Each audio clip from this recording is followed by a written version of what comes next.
यह भारत वर्ष सारे लघु देशों में विभक्त था। अंग, बंग, कलिंग, काशी, मगध, सौराष्ट्र, मालव, कक्ष, महाकक्ष, केरल, चोर, चील इत्यादि बहुत देश थे। तो ये मगध नाम का देश पूर्व में बड़ा संपन्न रहा। पुराकाल में मगध देश से भी पूरे भारतवर्ष पर शासन किया गया। कभी हस्तिनापुर से किया गया, कुरुजंगल देश से, कभी अयोध्या से किया गया, कभी मगध से किया गया। भगवान महावीर स्वामी के समय की बात है। उस समय मगध देश की राजधानी राजगृह नगरी थी। आचार्य ने लिखा राजगृह। तो राजगृह का से यहाँ पर ऐसा नहीं लगा ना का राजा के घर में। ये राजगृह राजगृही नगरी का नाम था। उस समय मगध देश की राजधानी राजगृह नगरी थी। राजगृह नगरी और मगध देश का संचालन महाराज सैनिक करते थे। राजा सैनिक देश का संचालन कर रहे थे। उनके पूर्व महाराज चेटक, इन्होंने अनेकों राजाओं को अपने अधीन किया। व्रात और वज्जी 14 गढ़ राज्यों को अपने अधीन किया था और पूरे भारतवर्ष में अपना राज्य संचालित किया। उसके बाद फिर अन्य अन्य राजा हुए। चंद्रगुप्त मौर्य, अशोक सम्राट, कलिंग चक्राधिपति सम्राट खारवेल इत्यादि राजा हुए। किंतु उस समय भगवान महावीर स्वामी जो कि वैशाली नगर के कुंड ग्राम में का जन्म हुआ, 30 वर्ष की अवस्था में उन्होंने दीक्षा ली और 12 वर्ष की घोर तपस्या करने के उपरांत उन्हें केवल ज्ञान को प्राप्त कर लिया। जब केवल ज्ञान को प्राप्त किया तो महाराज सैनिक भगवान महावीर स्वामी के समर्थन में गए। पूर्व में तो वो बौद्ध धर्म के मतानुयायी थे। बाद में महारानी चिलना की प्रेरणा से उन्होंने सत्य को जाना, सत्य को साक्षात किया और साक्षात्कार करके जैन शासन की कई बार परीक्षाएं भी ली और वे बड़े संतुष्ट हुए।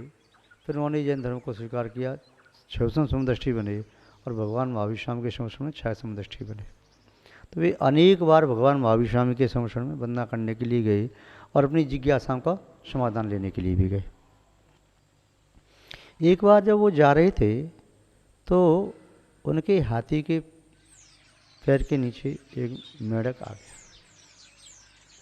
अब वह मेढक हाथी के पैर के नीचे आ गया। जब व्यक्ति बड़े ऊंचे आसन पर सवारी पर बैठ करके जाए तो नीचे जानवर को देख भी नहीं पाता।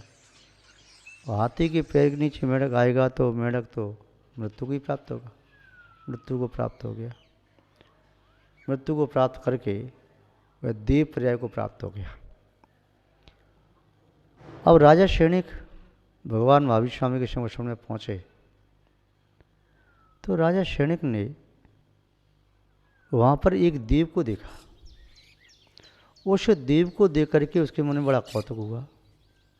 यूँ तो भगवान महावीर स्वामी के समर्थन में 12 सभाएँ लगी थी, 4 सभा देवों की, 4 देवियों की और 4 सभा शेष, एक मुनियों की, एक आर्यका श्रावकाओं की, एक श्रावकों की, एक त्रंशों की, सब अपने सभा में राज थे। पर एक देव को देख करके उन्हें बड़े बड़ा कौतुक हुआ।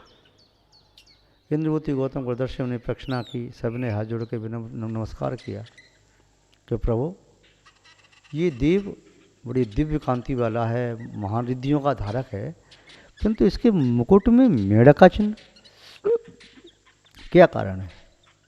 इंद्रवती गौतम वर्धन ने समाधान किया, हे नराधिप, जब आप वीर वर्धमान महावीर स्वामी की वंदना के लिए आ रहे थे तो आपके हाथी के पैर के नीचे दब करके मृत्यु को प्राप्त हो गया था। ये मेढक है तो ये दीप बना। तो ये पैर के नीचे, हाथी के पैर के नीचे मर करके जो भी मरता है तो क्या देव बन जाता है? नहीं। तो फिर इसकी और कहानी क्या है? ये अपने मुख में कमल की पाखुड़ी लेकर के भगवान महावीर स्वामी की वंदना करने आ रहा था। क्यों? ये मेढक के मन में ऐसी बात क्यों आई कि वंदना करने के लिए? इसका भी कारण ये है कि ये देव मेढक बनने के पूर्व में नागदत्त नाम का सेठ था और इसकी पत्नी थी भवदत्ता। नागदत्त सेठ बहुत कंजूस था, लोभी था, धन से बहुत प्रेम था इसे धन न्याय नीति से जो प्राप्त होता वो तो ठीक है, किंतु छल कपट मायाचारी से भी अपनी पेटी को भरना चाहता, घर में अपार धन संपत्ति चाहता था, किंतु ये नहीं जानता था कि बिना पुण्य के धन प्राप्त होता नहीं है। तो ये छल कपट करता, दुकान करता। और इसने क्या किया, सुना था इसने कि व्रत लेने से पुण्य ज़्यादा मिलेगा, धन खूब मिलेगा, तो इसने व्रत भी ले लिए, किंतु व्रतों का पालन नहीं करता था, लोभ लालच करता था। इसने एक दिन प्रतिज्ञा ले ली कि मैं सामायिक करूं, और उसकी पत्नी भवदत्ता देख रही थी कि मेरे पति सामायिक कर रहे हैं, तो दीपक में तेल कम है तो तेल डालती गई। उस समय सेठ ने इस नेम ले लिया था कि जब तक दीपक में तेल रहेगा तब तक मैं सामायिक करता रहूँगा। अब वह तेल जैसे ही कम हो उसकी पत्नी और तेल डाल दे, फिर वह तेल ख़त्म हो फिर दोबारा डाल दिया। पत्नी सोची आज कितनी सामायिक करेंगे, रात आधी से ज़्यादा हो गई, इनकी सामायिक पूरी होने को नहीं आ रही। और वह क्या करता सेठ, वह आर्त ध्यान करने लगा। गर्मी का समय, गला सूखने लगा पानी के कारण। अब तो यह मृत्यु के सन्निकट था, मृत्यु का काल समीप था, और ये छल कपट से वह मृत्यु को प्राप्त करके, आर्त ध्यान के साथ मृत्यु को प्राप्त करके निदान पूर्वक अपनी घर की बावड़ी में मर करके मेढक हो गया। और वह मेढक कुएं में जब बड़ा हुआ तो उस नागदत्त सेठ की सेठानी भवदत्ता पानी लेने के लिए गई, तो मेढक कुछ संगी भी होते हैं, उसने अपनी पत्नी को देखा तो उछल उछल के बार बार उसके ऊपर आई। वह भवदत्ता उस मेढक को बार बार उसे कुएं में फेंक दे, तो पुनः पुनः आने लगा। उसे थोड़ा सा भ्रम हुआ भवदत्ता को कि इसको मेरा मारने का मन भी नहीं हो रहा, और सो पास आ रहा है, मैं पास रख नहीं सकती, क्या बात है, क्यों मुझे चिपक रहा है। संयोग की बात, उस समय नगर में सुब्रत नाम के मुनि महाराज विराजित थे, वे अवधि ज्ञानी थे।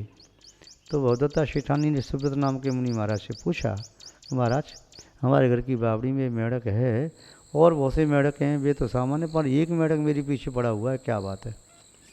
तो अब सुब्रत नाम के मुनि महाराज ने अवधि ज्ञान से बताया कि वह तेरा पति है जो मृत्यु को प्राप्त करके मेढक बन गया, वह सेठ तेरा पति नागदत्त है।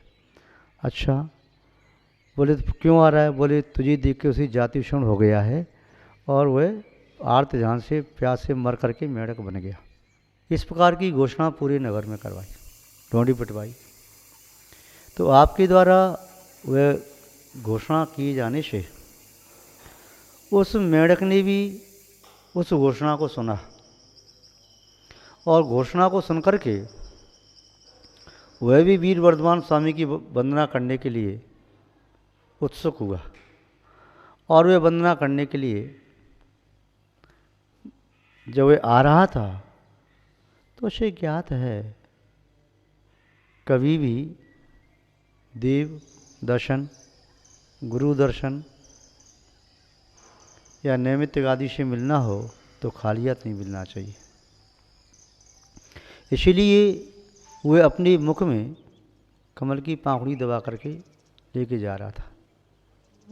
और आप जब पूजा करके पढ़ते हैं ना कि नाथ तोरी पूजा को फल पायो,